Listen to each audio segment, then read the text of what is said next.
Expensive sports car. Believe me, especially Filipinos. You know Filipinos, when they buy cars, they would put blanket on it, but they will never put blanket on their wives. They love their cars too much. They will put everything in it. In fact, when you go to the Philippines and you see our Jeep, it has so many abubot and burloloys or accessories. I still remember those Jeep that traveled from Bloomington to Novaliches. There is only like this gap in the front windshield because everything is full of cassette. During that time, cassette was king. They will only have this gap in the windshield for them to drive. Sports car, expensive jewelries, high-paying job, boat and RV, a nice vacation. You see, this is our idea of abundant life. But when God created man, He didn't inject those things. In fact, those things are not yet created. So when God created man, when He talked about and when He planned about abundant life, it doesn't contain this. I'm not saying that this is bad. These things are bad. I'm not saying that. It is just that it is not included in the plan of God. Will God give it to you? Yes, He might. He will give you the winning number to the lottery? No, He won't. Believe me, He won't. This is not the priority of God. Pastor, then why did He enrich Solomon? You know why? Because He cared for Solomon and He found that Solomon will use his richness wisely. Amen? Sometimes I wonder why Filipinos are poor. You know, there is a joke that I used to share. There was a train wherein the leaders of the world were meeting inside the train. Inside the train, Pinoy, the President of the Philippines, the President of the United States, the President of Russia, and the President of Cuba, sitting in one of the cabin. The Cuban president, he wants to show off. So what he did, he took a very big case of Cuban cigar that was expensive. He cut it and he lit it, and after one puff, he threw it out of the window. Pinoy asked, "Oh, why did you do that? That is very expensive." We have tons of that in my country. I can do that. The Russian President Putin said, he called his man, "Bring me my vodka." He put in a vodka that is like this small in a very nice jar. I believe 1 ounce of that cost $1,000. Open it, he put one shot, he drank it, and he tossed everything out of the window. And there is, wow! Why did you do that? That is very expensive vodka. We have so many vodka in my country. I can do that. That's nothing. Wow. Americans, Obama said, wow. See, he called this person. The person said, "Can you keep something?" He couldn't see it. He took it and he said, "Hello? Yeah, I want you to cook for me this tonight, and I want this for my dinner, okay? I want it in pronto, okay?" And he threw it. Wow! People said, "That is a very sophisticated cell phone. I haven't seen a cell phone so thin that it's so transparent. Most probably it costs $100,000 just for one." "Oh, it costs a little bit more than that. But why did you throw it out?" Obama said, "I have many of those in my country. It's nothing." Pinoy, wait a minute. He went out and he took one pastor and he threw it out of the window. "Where did you throw that man?" "Oh, we have so many pastors in my country." What I'm trying to say is this. We are a Christian-dominated country. We have pastors that can cast out storms. We have people who can pray and cause God to change the path of a storm. And yet we are poor. You know why? Because of this.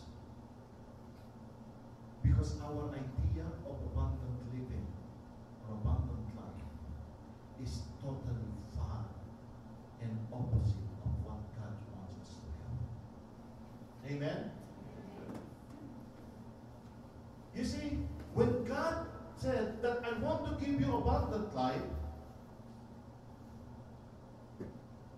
most probably if God gives you a studio unit, you know a studio unit in Vancouver, here, one in downtown Vancouver, here, one house, big house, was around 400,000.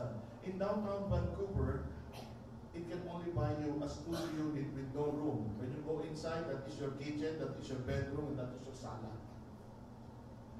Now, if you talk about abundant living, and God decided to give you a studio unit for 30 people with backyard full of tomatoes, do you think that will pass as an abundant life?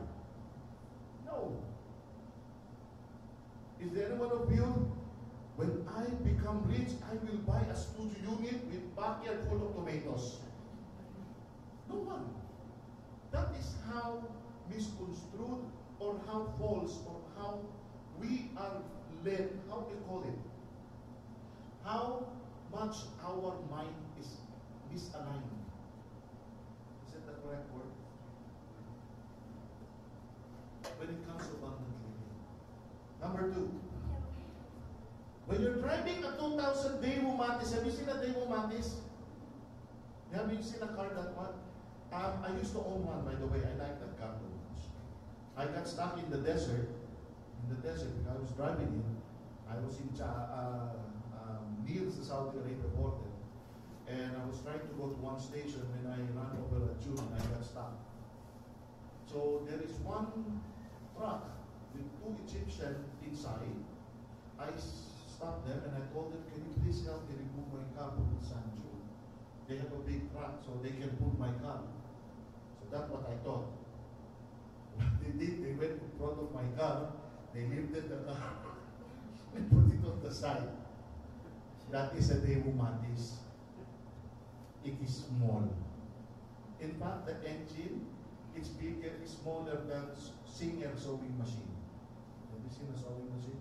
It is this big. My boss, when I open it, can I see the engine of a car? I wonder how this car moves. The big engine. I open it. No, this is the engine. No, that is the battery. This is the engine. What? And your car can run on that engine. 1 dinar of gasoline can last me for the whole week. It's a small car. It has no bells and whistles in it. It is just a small car that will drive you. Will you dream of that as a form of abundant living? When I become an engineer, I will buy myself a 2000 Daewoo Matis and I will show it to the world. It's a nice car. No one will think about that. Most probably all of us will be thinking, I will buy a Ferrari. I will buy a Lamborghini. Number 3, if you go to a party, who among you will wear a fancy handmade jewelry? I would. My wife would. But rather, we would decide for what? Diamonds. If I can buy a diamond that is so big that it won't enter my mouth, I'm the richest person. I will be the biggest seat in the party. Have you seen that?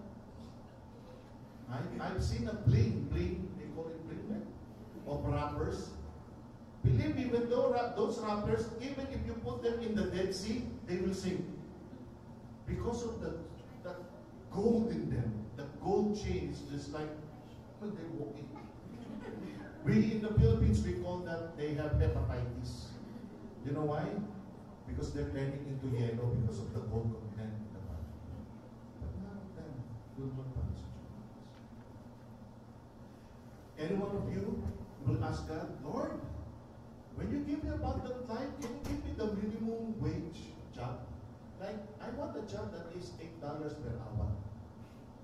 No one. Most of you will be asking, can I just be manager for one day? I just would like to terminate all those people who are lazy. Because as Christians, all of us are not lazy. We are the only righteous and hardworking people in the world. The rest of the company, they're lazy. Just one day. Will you? Will you pray for that? Will you expect for that? Will you? No. How about this? Who among you will pray and ask, Lord God, I saw this nice bicycle in the brochure. Can you give me one bicycle as provision for my abundant life? No. You would rather ask for what? A yacht. A boat. I like to pronounce that yacht. Give me like a sense of, yacht. It's a bicycle. Who among you will pray for God? Lord God, since you want to bless me with abundant life, I do not want a vacation in Hawaii or Boracay or Palawan. I just want a camping. Just camping in a mosquito-infested Saskatchewan, or Batmina. It is a barbecue. But what if God wants you to have this? Will you still consider that as an abundant life? Ask yourself, God said, I want to give you abundant life and overflowing joy. But let's look at it one by one. What is the difference between a studio unit and a mansion? It will give you the same covering prospect. It will give you the same purpose as a big mansion.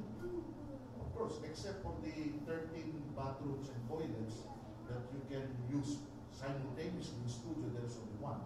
And if there are 13 people, you have to wait for that one to finish. Believe me, I already experienced that. You're staying in one house, 15 of us, and there's only one toilet and bathroom, and all of us has to go in the morning. Of course, we have to go to work.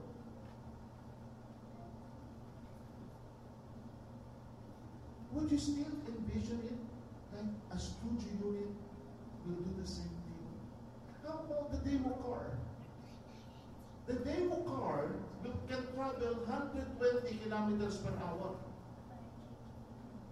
Ferrari can travel at 300 kilometers per hour, but there's a big catch. The police won't allow you to travel beyond 120. So in other words, what the demo mantis can do, what the Ferrari can do, the demo mantis can do too. Pastor, Ferrari can win with beautiful girls. They won't. Yeah, that is the eyes of the world. How about fancy handmade? How about minimum wage? Will it provide for you as the same way as a high-paying job? Yes. For God said, my grace is sufficient for you. And if He gave you all of this, and if you will look at it from the eyes of God, isn't it the same as this one? Even camping in Batmina is the same as a vacation in Hawaii. If you look at it from the point of view of God. The Greek word Jesus used in John 10:10 when He said that I want to give you a super abundant life, He used the word perison or perisos last week, meaning super abundant, superfluous, overflowing, over and above a certain quantity. A quantity so abundant as to be considered more than what one would expect or anticipate, more than what we can comprehend. Amen? Amen. Amen. Who among you watch Fast and the Furious? Sure, of course. Who is the guy beside Vin Diesel? Paul Walker. You know how he died? Car accident. What was he driving? A Porsche GT1. Which cost how much? $500,000. Half a million. But if he is driving a Daewoo Matis who can only travel at 120 kilometers per hour, do you think he's still alive today? He will be alive? Yes. Who do you think has an abundant living? The one who's driving a Porsche or the one who's driving a Daewoo Matis? It all depends on the perspective. And God looked at abundant life. He said that something that is beyond your imagination. He said, call unto me and I will show you unsearchable things that you do not know. Call unto me and I will answer you and I will show you things that are unfathomable. Those things that you cannot comprehend. So if God's idea of an abundant living are those things, you should be glad. Because that is what God wants you to have. Now, Pastor, do you think, by the way, I have no offense in, I used to sell fishbowl along the road in Philippines. Fishbowl. You know the fishbowl. Puso-puso. My wife and I used to sell those in the Philippines. So I'm not ashamed. And I give glory to God for giving us that kind of job. But to stay in that position and not to desire something higher, there's something wrong with you. For God said He wants to bless us too. That will be another topic, most probably in April. God promises us life far better than we could ever envision. That is the whole idea of perizos and perizon. In 1 Corinthians 2:9, eye has not seen, nor ear heard, nor have entered into the heart of man the things which God has prepared for those who love Him. Do you love God? Can you ask the person next to you, do you love God? Then you ask the person next to you, do you love me? With the love of the Lord. Also, Paul informed us that God in Ephesians 3:20 is able to do exceedingly abundantly above all that we ask or think. Therefore, the idea of God's abundant life is far than what we can comprehend. It is neither the lowliness of life, it is not also neither nor the abundance of the things that you see in this world. He was talking about something that is beyond our comprehension. Who among you have seen, by the way, who among you have seen the movie Daniel? Daniel. Have you seen that movie? I want you to go to Netflix if you have Netflix. Or if you can borrow, I want you to watch that Daniel. Daniel was about to be fed to the lion when he prayed. And then God rescued him from the lion's den. And what happened is, instead of him being fed to the lion, who was fed to the lion? The enemy. Is that what you call abundant life? No, I mean from the point of view of Daniel. Is that abundant life? Yes. Yes. Because he was so low. And yet he found God in the midst of his life. And that is what you call abundant. Amen? Abundant life. In order for us to fully understand the meaning of abundant life, we have to look at it from God's point of view. Not from our point of view, because we know our point of view or our idea of abundant life is wrong. It was distorted by the world. It was distorted by the society and the world we live in. So what it is, from God's view, what is that? From God's point of view, abundant life, it's not about palatial home. It's not about automobiles. It's not about around the world trip. It's not about money. It's not about prestige. It's not about position. It's not about power. It's not even the economic strata we are in. It's not academic achievement, which I want to reiterate to you and make this clear. It is not your educational background or your achievement that will determine your abundant life. God said, by the way, God said, I will bless to those who love Him. The only thing that we have to possess is what? Love. To whom? Him. By the way, do you know why Jesus Christ didn't go to the Pharisees when he became, or when he joined us? You know why? Because the Pharisees have a different agenda and a different point of view when it comes to abundant life. Do you know that? That is why Nicodemus has to go to the Lord in the middle of the evening because he is so shy, because of the academic achievement he possesses. Here you are, a Pharisee going to a son of a carpenter and asking for advice. And he was so ashamed that people might mock him because he studied the Word of God. Isn't it apparent today? Church, please. Did you see any of those people whom God called? Any prophets? Disciples? Have you seen any of them that waited in a college?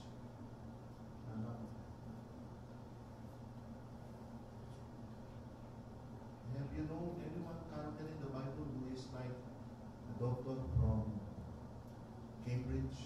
No. I'll give you something. To those who crucified Christ, majority of them, where did they come from?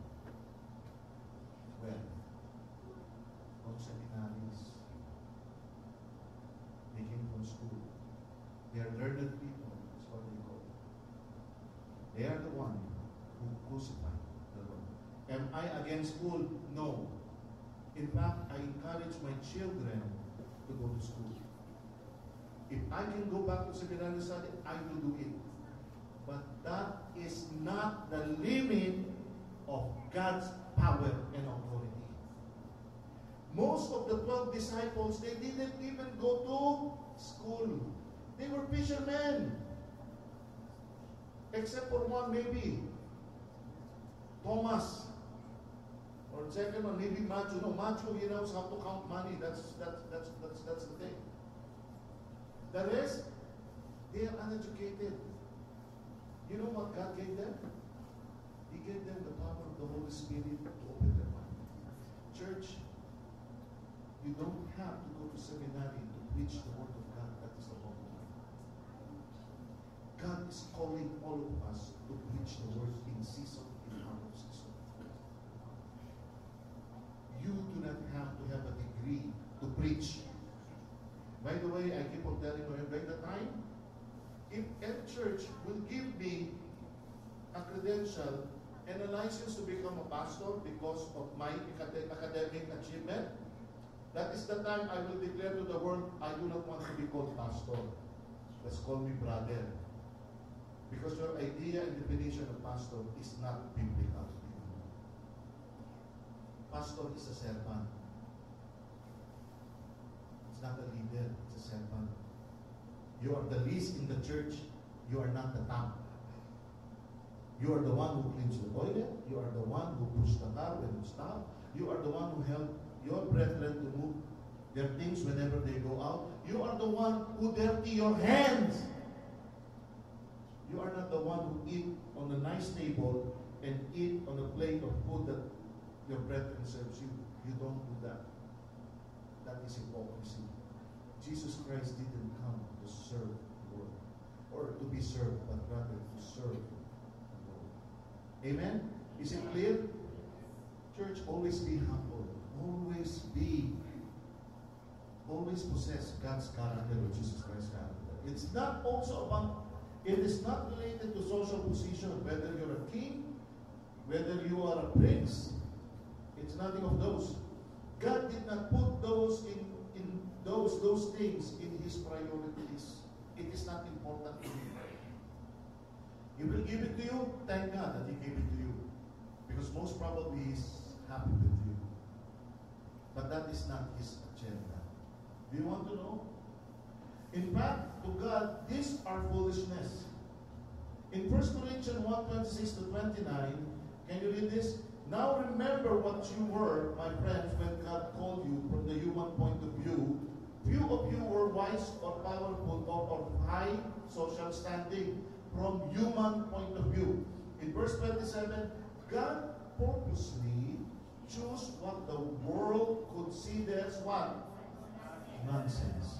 In order to shame the wise, and He chose what the world considers weak in order to shame the powerful. In 1 Corinthians 1:28, He chose what the world looks down on and despises, and thinks is nothing, in order to destroy what the world thinks is important. This means that no one can boast in God's presence. Church, we are called by God to share His word, not because of our mental capacity. No. In fact, you know why God chose you to be here? Because you are weak. Because you are poor. Because in the world you are what they call nonsense. And you know what? God wants you to have an abundant life. God wants you to transform. Remember the preaching? When you accepted the Lord Jesus Christ as your Lord and personal Savior, what will happen to you? You will be saved. You will be assured of your salvation. The number 2 is what? Regeneration. The number 4 is what? Restoration. Restoration to what? Remember in the book of Genesis, when God created the heavens and the earth, what was promised to man? And you can have dominion over all the living creatures. You know what's the meaning of that? You will become a million today. Because you are weak,